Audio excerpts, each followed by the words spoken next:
どうもリュウグです。今回は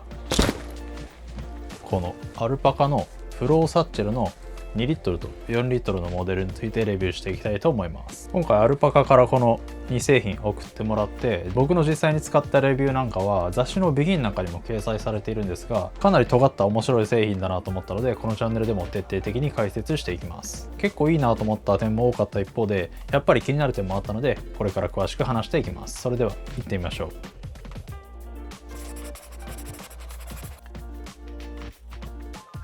それではまずこのフローサッチェルについて簡単におさらいしていきます。フローサッチェルは斬新なデザインと機能性を兼ね備えたスリングバッグシリーズです。素材にはリサイクルペットボトル由来のアクソフラックスと呼ばれる210デニールのリップストップナイロンを採用し、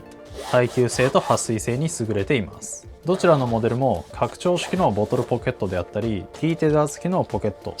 クイックリリースのショルダーストラップを備え、普段使いや旅行時のサブバッグとしても活躍する仕様になっています。2リットルのフローサッチェルは最低限の必需品を持ち運ぶためのコンパクトなモデル。一方4リットルのフローサッチェルは iPad mini が収まるほどの背面ポケットを備え、より多くの荷物をスマートに収納できる点が特徴になっています。使用シーンや持ち物の量に合わせて最適なサイズを選ぶことができる製品になっています。それではここからフローサッチェルの良かった点について話していきます。まず1つ目の良かった点は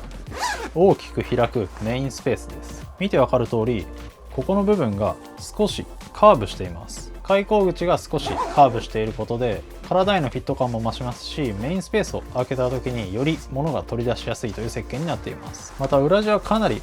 明るめのカラーが採用されているので、こういった暗めのガジェットや小物であっても視認性よく取り出すことができます。あと両サイズともこの中の小分けポケットが一つ一つ結構大きめに取られているので、こういった大きめのモバイルバッテリーとかであってもストレスなく収納することができます。次の良かった点が自立するという点です。このような感じで底面がかなり平らになっているので、デスクの上にポンって雑に置いても結構自立することが多いです。安定感もかなりあります。あと両モデルともこんな感じで端っこにボトルポケットがあるんですが、中にある程度物をちゃんと入れておけばボトルポケットを収納した状態でも安定的に自立させることができます。ストラップを両方外すことができるので、こっちの2リットルのモデルはこのぐらいの大きさであればちょっと大きめのガジェットポーチとしても活躍しそうだなってくらい使いやすいです。次に良かったのがどちらからも外せるクイックリリースのストラップです。これかなり地味なんですが、このストラップがどちらからも取り外すことができるので、荷物を入れていて重い場合とかに片方の肩にずっとかけていると結構痛くなったりすることがあるんですが、こんな感じで両方にこのバックルがついているので、比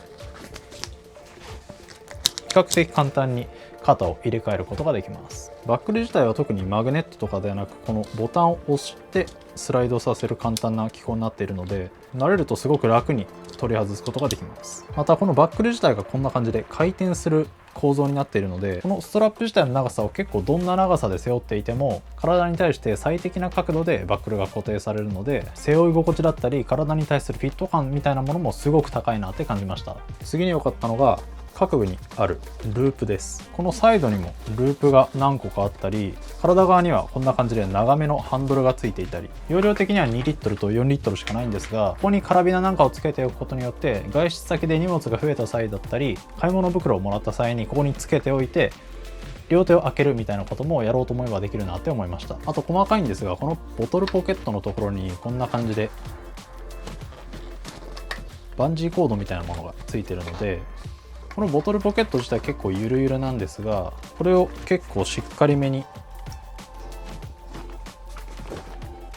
こんな感じで固定しておくことで、かがんだ時なんかにこうボトルが落ちてしまうみたいなことはかなりの確率で減らせるんじゃないかなって思います。あとこれは多分正規の使い方ではないんですが、ここのバンジーコードの部分に鍵なんかを引っ掛けて、ここ鍵用の専用ポケットとして運用するみたいなのも面白いんじゃないかなって思います。こういうカスタマイズをいろいろ自由にさせてもらえる仕様は、こういう普段の持ち物にすごいこだわりがある人だったり、自分の気に入った運用を模索したい人にとってはすごく嬉しい仕様だなって感じました。ここまでがこのフローサッチェルの良かったなって思った点でした。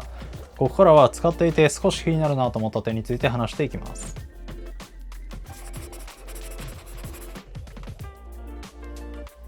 まず1つ目はかなりデザインがアウトドア寄りであるっていう点です。ブラックは結構都市的でそんなにディティールが目立たないなとも思うんですが、こっちのカラーは結構ファスナーの色だったりこのループの色がコントラスト的に目立つので、この表面のリップストップ模様も相まってかなりアウトドアチックなデザインに見えるかなっていうふうに思います。用途としてはアウトドアで使うというよりは街使いであったり、旅行時のサブバッグみたいな感じで使うとすごく便利に使えるものなので、人によってちょっと好みとマッチしないなっていう人がいるんじゃないかなって感じました。ただブラックの方は結構遠目から見ると